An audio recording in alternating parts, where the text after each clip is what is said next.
Hello everyone and welcome back. So my people, we are still on Mazi Nnamdi Kanu's matter. So yesterday, Mazi Nnamdi Kanu's legal team had a word conference where they stated the obvious truth about Mazi Nnamdi Kanu's matter. But before then, on Thursday, Mazi Nnamdi Kanu made a pledge of 1 million through his legal team, saying that if any Nigerian student can find a judicial precedent on stay of execution of accused already discharged and acquitted. So if anyone can find, anything like that have already been done in Nigeria before Mazi Nnamdi Kanu, should come and tell the world, because this is the first time that the court will discharge and acquitted a person. Still, they want to go ahead to try the person in the same court. My people, even it has never happened in Nigeria before, let alone in other country.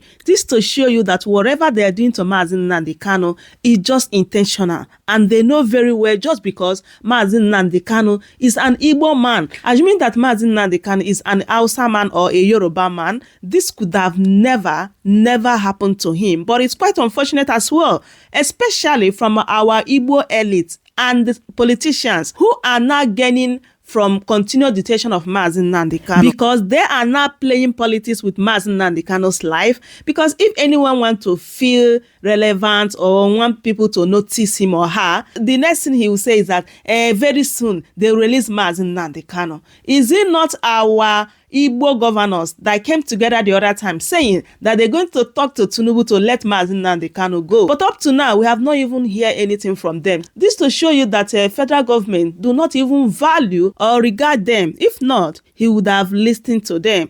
Just as US-based group said that entire Igbo nation held captive as long as Mazi Nnamdi Kanu lingers in detention. This is nothing but the truth. Those Igbo people that are rejoicing over Mazi Nnamdi Kanu's continued detention, especially our politicians, they are just doing themselves honestly. Let me allow you guys so that you can listen to this deep discussion from Mayego concerning Mazi Nnamdi Kanu's matter, especially this new development. Just take a listen and hear everything that he said here. But before then, please don't forget to subscribe, share this video, and also give me a thumbs up. Thank you so much for doing so. 1,301 days ago, the leader of the IPOB, the indigenous people of Biafra, Mazi Nnamdi Kanu, was kidnapped under a false pretense in Kenya. And what does that mean?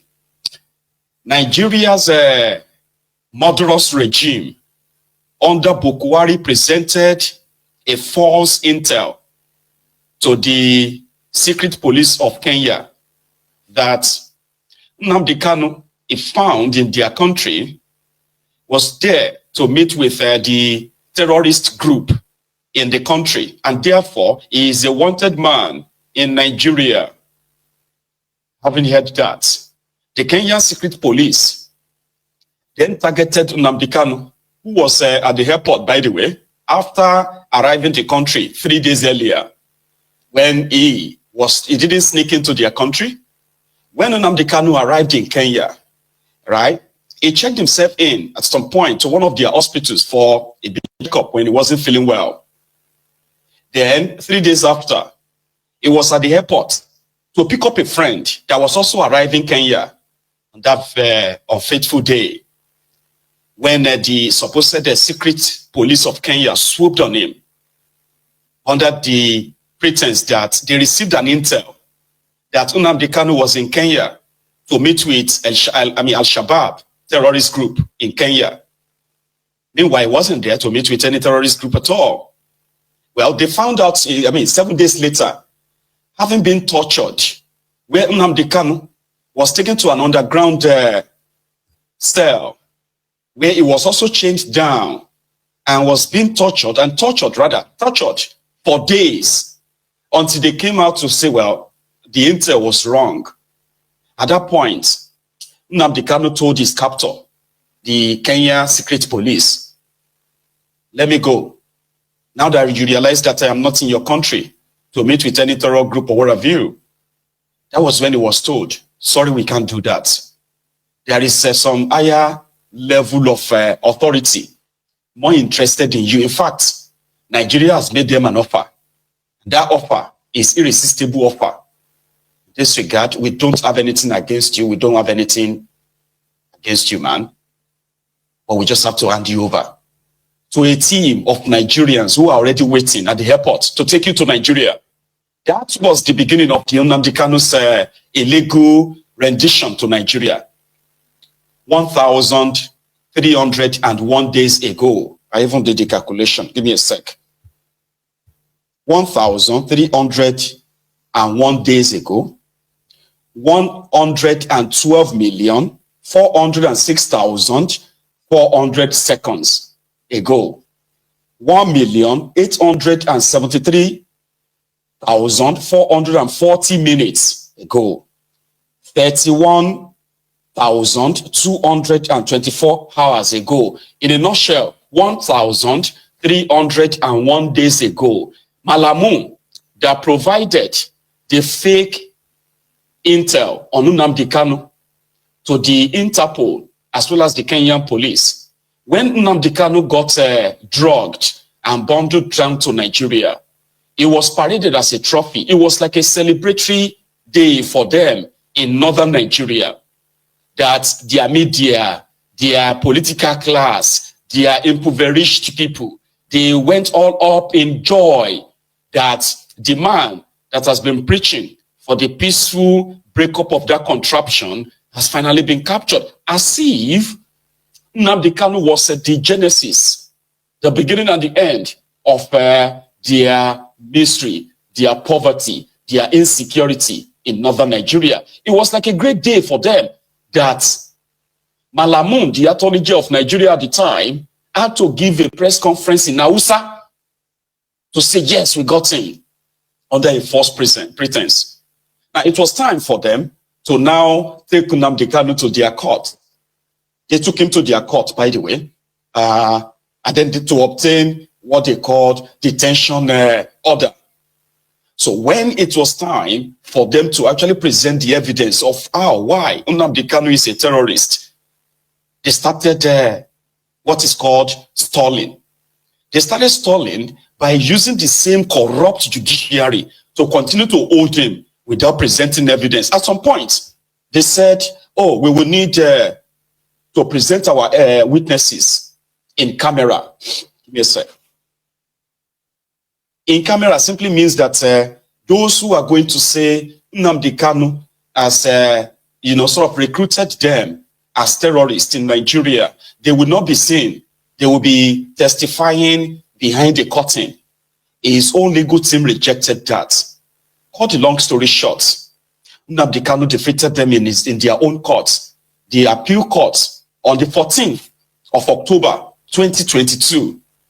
Discharged and acquitted Nnamdi Kanu. See, the judges were like, the process of rendition in Nnamdi Kanu to Nigeria was so wrong that Nigeria violated international treaties. Like Nigerian government acted like a rogue government, a rogue regime, that there were processes of extraditing anyone that is wanted for any crime whatsoever in any part of the world. There is a process.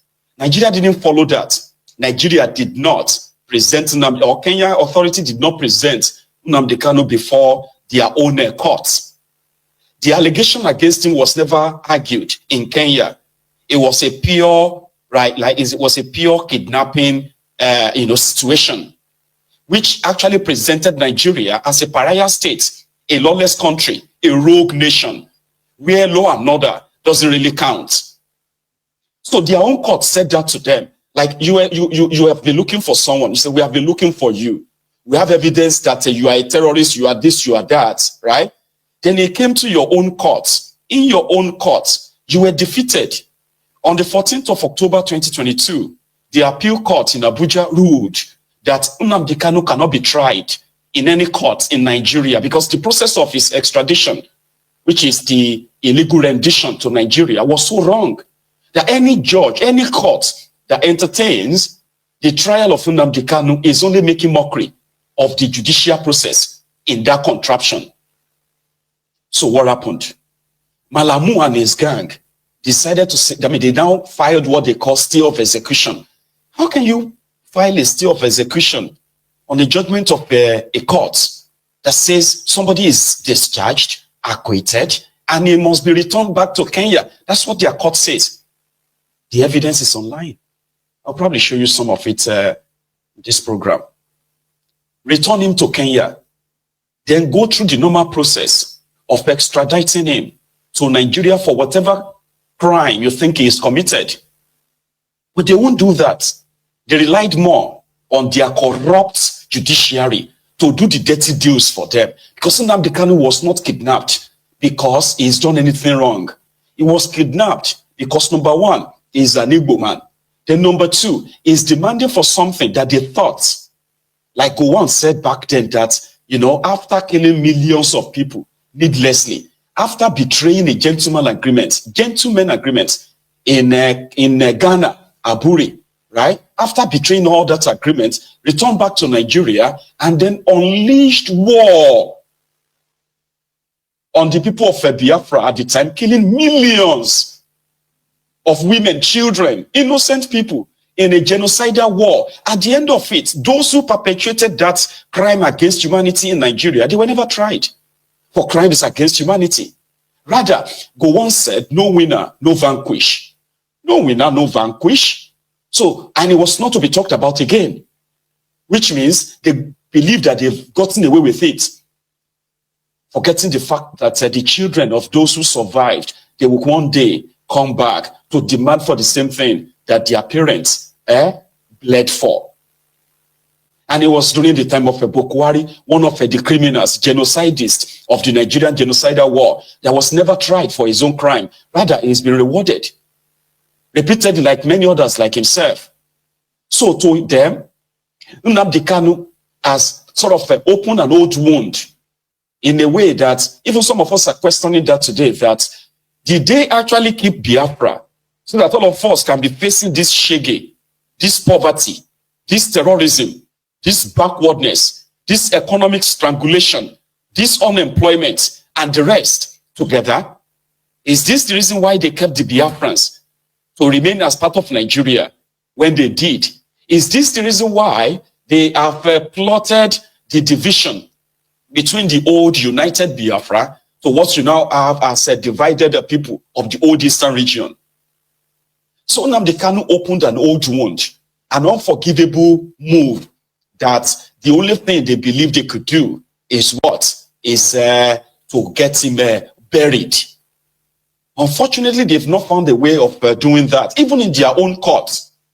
So Malamu, after a year and a half of trying someone that you said you had evidence against, they had evidence. They were supposed to, okay, we have been looking for you. Okay, yeah, finally, you are, oh, now you've kidnapped me. Here I am. Now present the evidence that I have done anything wrong. Present the evidence that I am a terrorist. But there is no evidence. Rather, they were using this media trial. Nnamdi Kanu this, Nnamdi Kanu that, to the point that they even ignited what they called the unknown gunmen, the politically sponsored terrorists of eastern part of Nigeria. In all of this, their court said, let him go. We can't try him here. The next thing, they filed what they call the stay of execution, hoping that the Supreme Court of Nigeria was going to help them in jailing him or possibly convicting him. If you want to convict someone for any crime, you have to start with presenting evidence. So Nnamdi Kanu and his own team said, I do not have any case to answer. I do not have any defense to put up because, number one, the judgment that said that I was illegally rendition back to this contraption stands.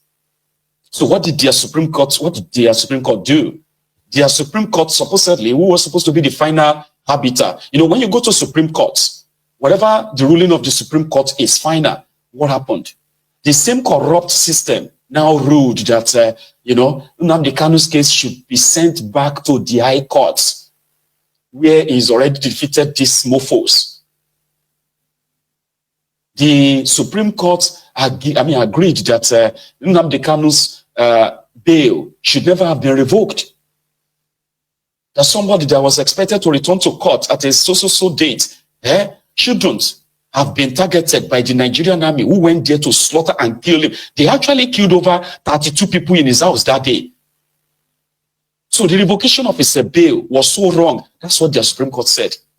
And up till now, the Supreme Court has said his bail should be reinstated. It's been over a year now. Guess what? In the lawless contraption that Nigeria is, they still haven't reinstated his bail. And that tells you all you need to know. So to Nnamdi Kanu, from his own lawyers, said, I wouldn't mind to offer you ₦1 million if you are a law student who can actually please present a precedent. Precedent is like if this has ever happened before, that somebody was acquitted, discharged and acquitted, right, by the appeal court, and then the supposed prosecuting team out to file a stay of execution and say this judgment must not be implemented. Have you ever seen anything like that before? Of course not. Now, if you are a law student, maybe this is a chance for you to make a quick $1 million from his lawyers at their recent visits. Watch this. Yes, ladies and gentlemen of the press, what I said and what my two colleagues have said can be summarized as follows. One, recall that Mazi Nnamdi Kanu's case was commenced almost over 9 years ago when he was first arrested in Lagos. Recall also that he was then charged with offenses relating to his broadcast on Radio Biafra from his location in London. You can imagine what it means for someone to be on an endless trial that never really happens for almost 10 years and being detained without conviction for 18 months, initially from 2015 to 2017, and again for over 3.5 years from 2021 to the present day. This alone is a gross injustice of its unique kind. Two, it's also to be recalled that after Mazi Nnamdi Kanu was freed on bail, Nigeria's army levied these lethal attacks against him that drove him into exile, involuntary exile, from which he was also renditioned in 2021. And recall the decision made in 2018 by the African Union that everything that has happened to the IPOB from 2017 to that very date, and of course, much worse happened after. Recall that those things were declared illegal and unlawful, and as having violated the African Charter at a continental scale. Now, also, the same action, in particular, the proscription of IPOB in 2017, provoked or triggered the rush of litigation that eventually culminated in the ruling of the High Court of Enugu State, declaring that such actions by the federal government of Nigeria against Mazi Nnamdi Kanu and IPOB are unconstitutional. So the question to ask is this: why is it that the IPOB, being of Igbo stock, it is not us as legal team making allegations? We have rulings of the international community. In the same vein, we have rulings of municipal courts in Nigeria indicating that what is happening to IPOB is nothing more than an ethnic-driven persecution. 3, now having survived the lethal attacks and having survived this many years in enforced exile, And having undergone all these tribulations and travails, and having been renditioned, these actions, this very action of the federal government of renditioning Mazi Nnamdi Kanu triggered the international legal order. In July 2022, the United Nations Human Rights Council came down with a gavel that Mazi Nnamdi Kanu was extraordinarily renditioned, and that it was a violation of all canons of international law to which Nigeria is subject, and it recommended a generous compensation to be paid to him and cessation of his prosecution. That was ignored by the federal government. 4. It is noteworthy that on 29th June 2021, as indicated before, Mazi Nnamdi Kanu was arraigned. Well, you can say produced in court, albeit secretly, through the back door, and presented before Honorable Justice Binta Morizala Nyako, who was aware that Mazi Nnamdi Kanu had counsel of record. The prosecution was aware Mazi Nnamdi Kanu had counsel of record, not us, his former lawyers. And the DSS was aware of the information of his counsel of record. Everything was on file. Yet, Mazi Nnamdi Kanu, or the court, conducted hearing over the head of Mazi Nnamdi Kanu and remanded him to DSS custody without notice to his counsel, not to talk of presence of his counsel. This is a flagrant violation of Section 36 of the Nigerian Constitution. 5. When you fast forward to October 2022, when the Court of Appeal discharged Mazi Nnamdi Kanu, there was also a judgment issuing from the Federal High Court sitting in Umuahia, which had declared his rendition from Kenya as unconstitutional. It didn't stop there. It went as far as declaring his continued detention in Abuja as unconstitutional. It's unconstitutional. Let me help you. In understanding the complexity of this. It should have been very straightforward. But just remember, Nigeria is a lawless country, led by a bunch of criminals who have a lot to hide from you.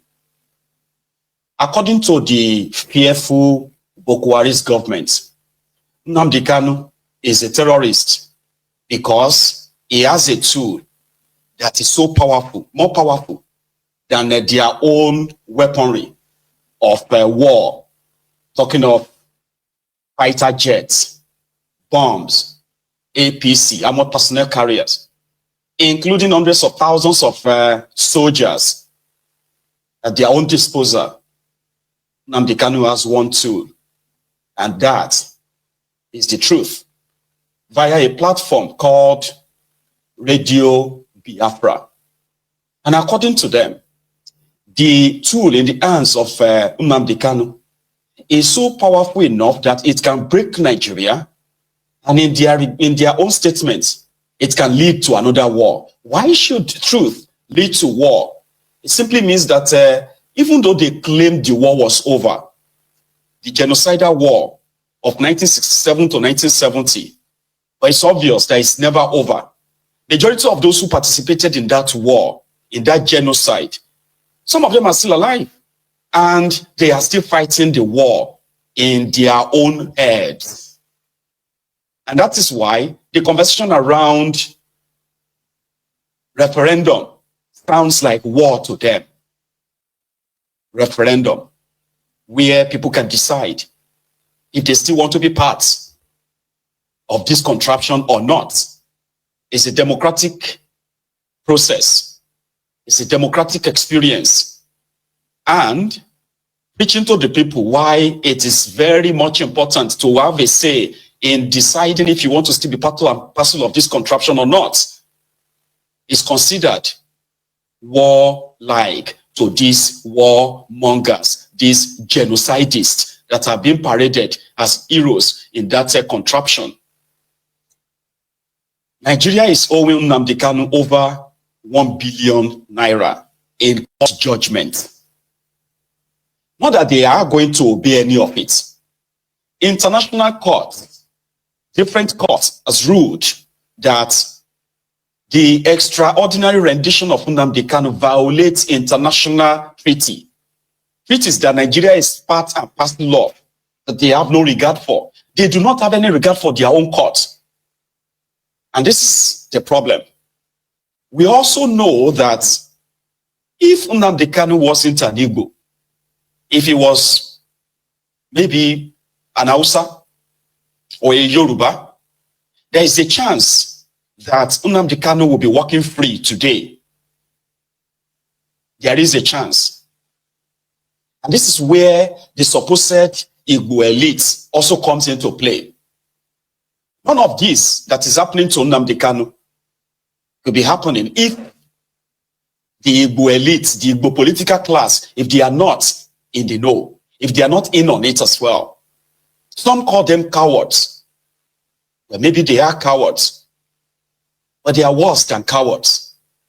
Majority of them are what you can describe as the real bastards of that Igbo flock. Very selfish. I know majority of these criminals from all tribes in Nigeria are very selfish, no doubt. But the selfishness of the Igbo political class is top-notch. They are afraid of a man that will remind their people why and what Nigeria did to them, and why Nigeria is still profiling them in this day and time. Why that we grew up knowing what they call the Wazobia, the three biggest ethnic groups in Nigeria, the Hausas, the Yorubas, and the Igbos, Wazobia. Only for some section of the country to believe confidently and openly be saying that the third biggest ethnic nationality in that contraption cannot be trusted with power, and they will never be in charge of that country. But they must be part of the country, whether they like it or not. You will see the Yoruba mofos. You will see the Hausa Fulani terrorists. They will be telling you, Igbo will never lead Nigeria. But when we were growing up, what we were taught was that we had three major ethnic nationalities in that contraption, which means you have three major ethnic nationalities with the same stake, supposedly, in this republic. That's how it should be. If you have a country that parades over 250 different tribes, ethnic nationalities, right? That simply means that they all have a stake. They must all have equal stake in this arrangement, Abi. You have the Hausas, you have the Yorubas, you have the Igbos. So they must all have the equal stake in this. But they will boldly tell you, the Igbos will never lead Nigeria. The Igbos cannot be trusted.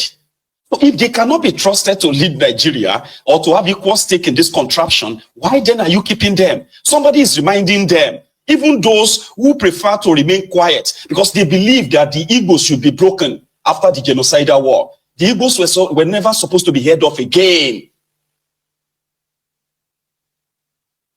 The attention, if those of you who kind of read, if you take your time and read this, Blood on the Niger by Emma Okocha, go and read it, and read about Muritala, go and read about Adekunle Fajuyi. Their disgust, their hatred towards the Igbos, and what they had in mind, that they actually wanted to exterminate them, so that never again would the Igbos have the number or the strength or even the audacity to dare say they want to leave Nigeria. Many historians who have written different history to glorify the murderers, to glorify the genocidists, they've written and said that the Nigerian genocidal war was started by the Igbos, which is not true. The first shot of war was fired from Benue into the eastern part of Nigeria when the people were still trying to escape back to their regions. That's the real history. There was nowhere that, the Igbos actually fired the first shot at Nigeria to start a war. No. Ojukwu went back from Aburi. He went back to the eastern part of Nigeria, celebrating, partying, that they had an agreement. There will never be any fight. There will never be any war in this regard. In fact, we are not breaking away, but we are going to actually be on our own, and we won't have to worry.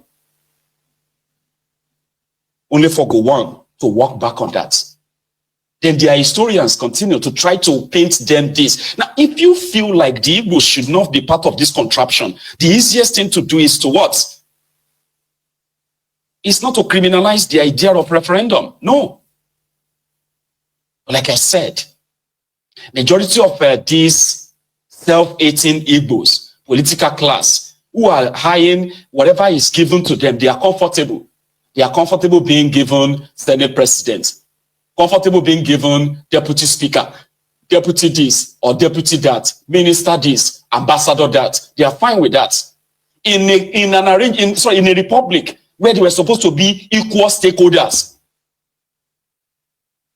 Those who destroyed Nigeria in the last 64 years of that contraption's history, 64 years, the northern part of Nigeria, they have ruled Nigeria for about how many years? 47 to 48 years. And yes, of course, the western Nigeria, the Niger Delta, as you can possibly put it, and share the rest. And the country these people ruled or ruined is where all of us are struggling to survive in today. But guess the people that are supposed to be building bridges? The Igbos. The Igbos have to build bridges. They are the ones that must convince others that they are good. They are good to be in charge of that contraption. A murderous, genocidist, Fulani terrorist doesn't have to convince anybody. An ass-licking, duplicitous Yoruba criminal politician doesn't have to convince anybody. Since in their own minds, they have one common enemy, the Igbos. Keep them away from power, and we can keep it between ourselves. So they are raising generations of Igbos that will never possibly live like their own parents. They won't live like their own ancestors. So the point I'm trying to make here is this. I'm a Yoruba man, right? And no matter what I say about that contraption, I will never face the same treatment that they are getting at Nnamdi Kanu today. No. I will never be treated like a second-class citizen in that place. Or you have a place that was supposed to be like, oh, we all have, all of us must have equal stake. We are all stakeholders here, so we must have equal stake. Nobody should be setting the rules for another. If you set any rule, that means you also must follow the same rules. So it is only the Igbos that must come and they must build bridges. They must come and convince Yorubas. They must convince the Northerners. They must convince this and that. What the heck? Why not just let them go? So every now and then, the truth which riled them up, the truth of Nnamdi Kanu, the fire-blazing truth of his, that even some of his own kinsmen, Igbos, are not comfortable with. Because some of them have settled for the second place. They are fine. They will tell you, I am okay. I'm a businessman. It doesn't concern me. That's what a foolish person will say. And take a look at that contraption today. Those who have no idea of building economy, they are the ones in government. And those of you who are running businesses, you are the victims of their policies today. Because you are comfortable. Me, I'm a businessman. I'm not interested in this and that. Because you have this defeatist mentality that the place they want you to be. Don't be ambitious. You are an Igbo person. You must not be ambitious. Nnamdi Kanu chose otherwise. That Igbo, you must be ambitious. It's either you are given your place in this contraption or you leave. And they don't want that. They don't want that. They said he's a troublemaker. a gentle Igbo, unambitious Igbo man, is a typical Nigerian. That is what they want. Sit down there, he sits. Stand up, stand up. Yeah, take that money, go and spend it. Thank you very much. And he becomes so loud and lousy. Because to him, I'm an Igbo man, I have money, I'm okay, I'm this and that, I'm not ambitious, I don't have anything with politics, I'm not interested in all of this, I'm okay like this. And he doesn't know that one single policy of any lunatic can kick him out of business, destroy his entire life, take everything away from him. This is the offense of Nnamdi Kanu. This is why Nigeria spent over $2.4 million in lobbying the American lobbyists to help them lobby the American Congress in order to help them sort of proscribe the IPOB. They failed. Fulani terrorists are slaughtering people. They are the fourth deadliest terrorist group in the whole world. There is a record for that. But Nigerian government is shielding them while they are in America, paying over $2.4 million, lobbying the congressmen in America to help them put the name of IPOB in the names of terrorists, world terrorists.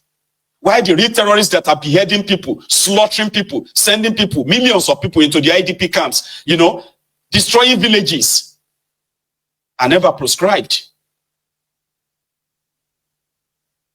This is Nigeria.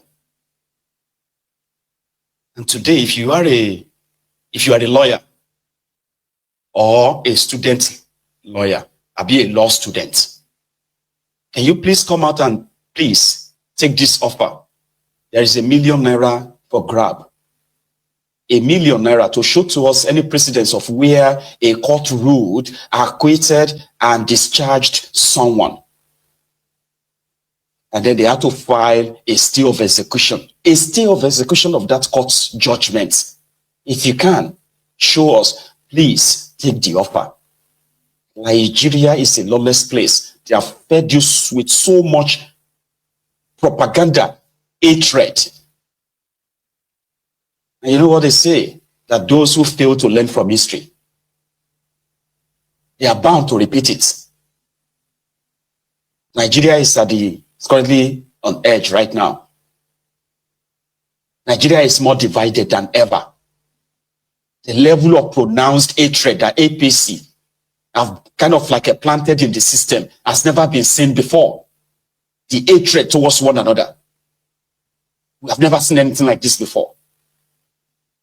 9 years of APC, Nigeria is more divided, more poorer, more terrorized than ever. Where do you think that's going to end? Where do you think this is headed? I